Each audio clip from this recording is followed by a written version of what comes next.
Greetings, everyone! Brace yourselves for an exhilarating journey into the riveting world of military aviation. Join us on Timeframe as we unveil the enigmatic tales behind 10 of the most unbelievable aircraft in history. These daring creations push the boundaries of imagination, weaving a narrative that transcends the ordinary. So, fasten your seatbelts and prepare to be captivated as we soar through the weird and wonderful chronicles of military aviation.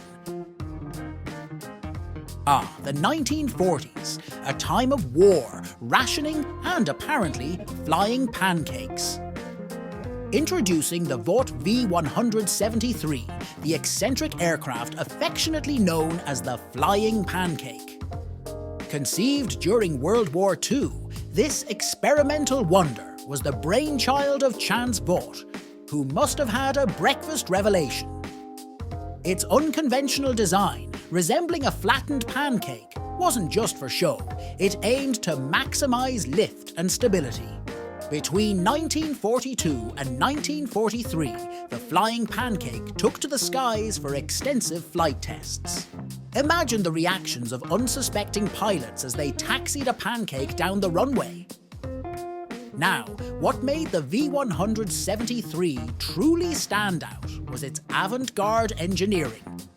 Those disc-shaped wings and twin-engine setup weren't just a fashion statement. They were a bold challenge to the norms of aircraft design.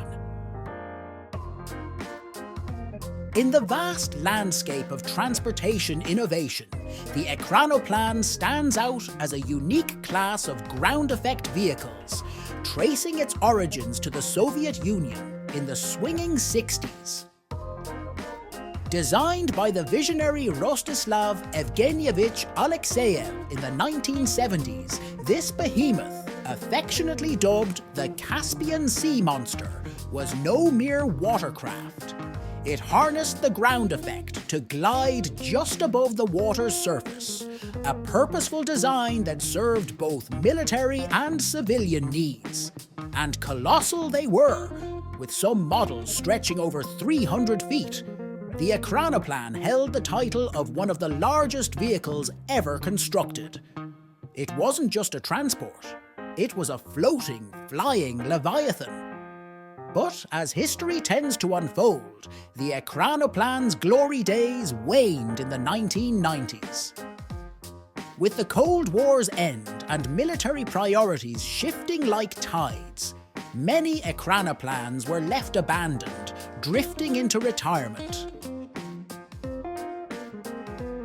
According to the whispers of theorists, the Haunebu project allegedly took flight in Nazi Germany during the 1940s. The clandestine SS EIV unit was said to be the mastermind behind this supposed advanced flying saucer.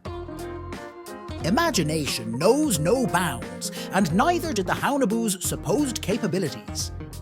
Tales of cutting-edge propulsion systems, anti-gravity technology, and weaponry beyond the technological grasp of the era adorned this mythical aircraft in various conspiracy theories.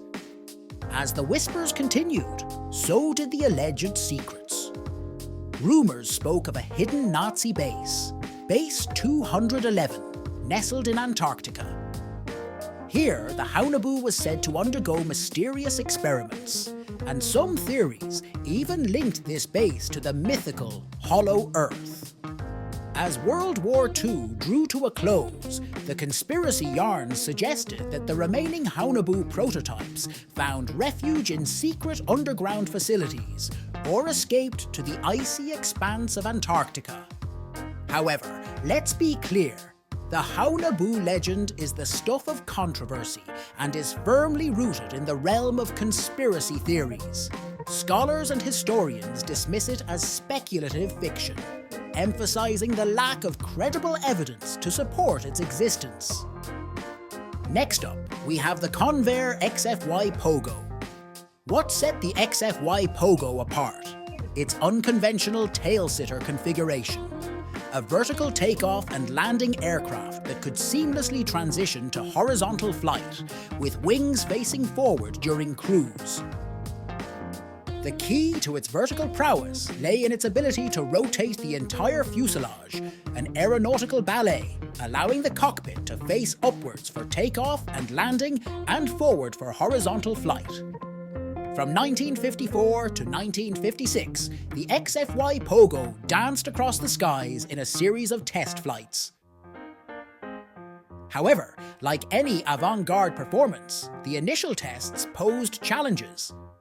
The US Navy had grand plans for the Pogo, envisioning it as a potential interceptor for convoy defense.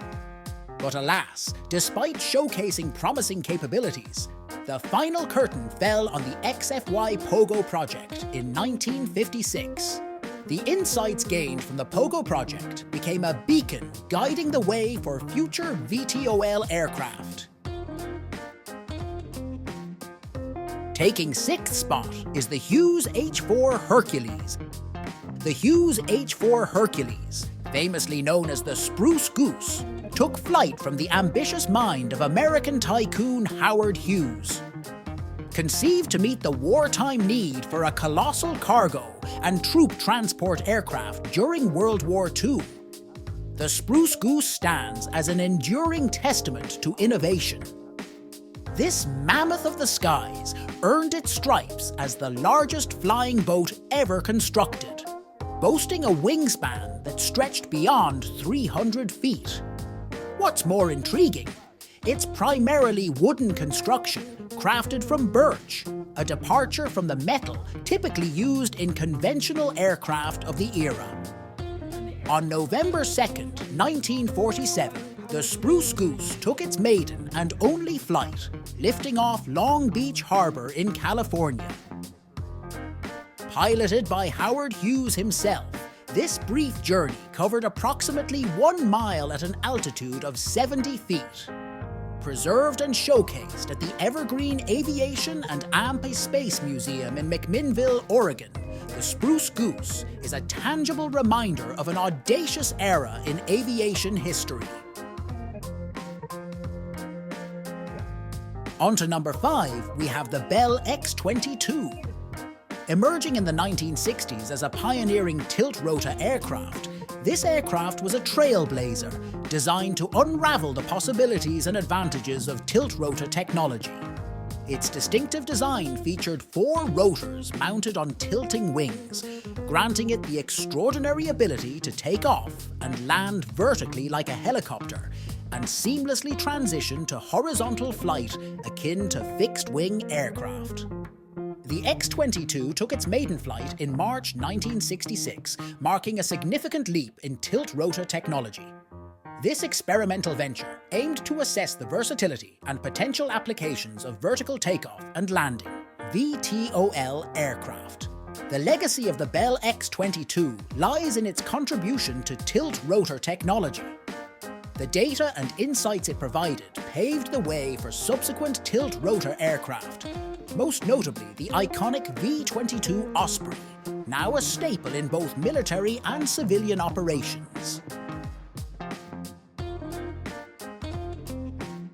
The Caproni CA-60 stands as a colossal testament to ambition, conceptualized in 1919 by Italian aviation pioneer Gianni Caproni.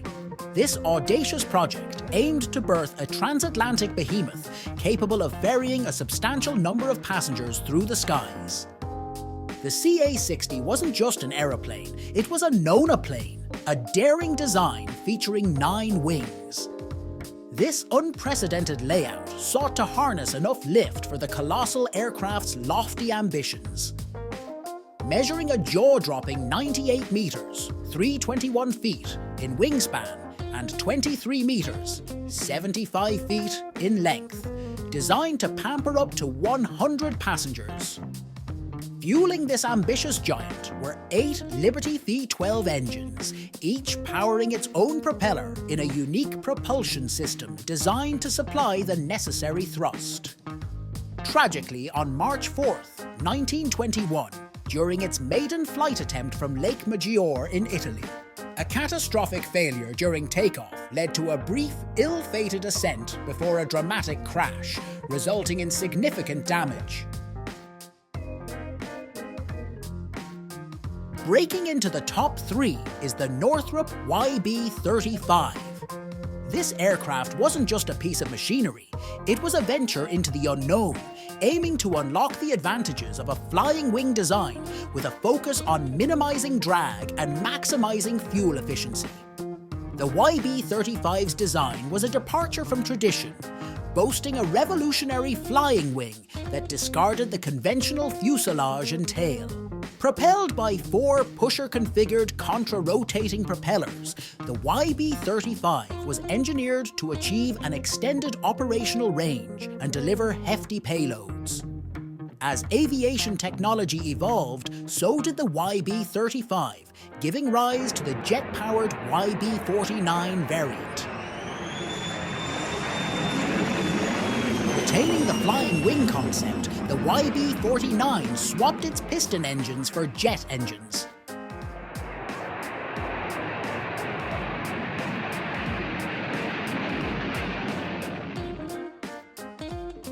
The VVA-14 emerged in the 60s. This unique project sought to revolutionize the way submarines were located and tracked. The VVA-14 was designed to gracefully take off and land vertically on water. This feature endowed it with strategic flexibility, allowing operations near coastlines and over bodies of water.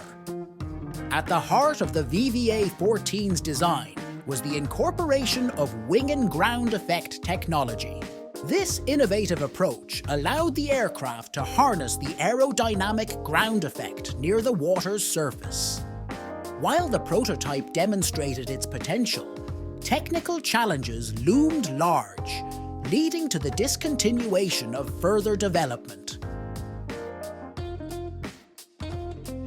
Conceived as a response to the strategic need for a defensive fighter accompanying long-range bombers, the XF-85 embodied the concept of a bomber escort. Its compact design, featuring a mere 21-foot wingspan, was tailored for storage within the bomb bay of a bomber, notably the Convair B-36 Peacemaker. The launch and recovery process of the Goblin were facilitated by an ingenious trapeze and hook system. Equipped with this mechanism, the XF-85 could securely attach to a retractable trapeze on the bomber's back for both release and reattachment. In 1948, the XF-85 took to the skies for a series of flight tests, including modified B-29 bomber trials. While successful in its hook-on and hook-off maneuvers, the Goblin's performance as a standalone fighter proved limited. Regardless of its innovative concept and successful hook-on and hook-off tests, the XF-85 Goblin met its demise in 1949. The evolving landscape of jet fighter technology and strategic considerations led to the cancellation of the program. And that wraps up our exploration of the top 10 weirdest military aircraft in history. From the compact XF-85 Goblin to the unique Flying Pancake, these unconventional wonders certainly make you appreciate the diversity of aviation. If you found this journey interesting, consider giving us a like and subscribing for more content. Thanks for joining us.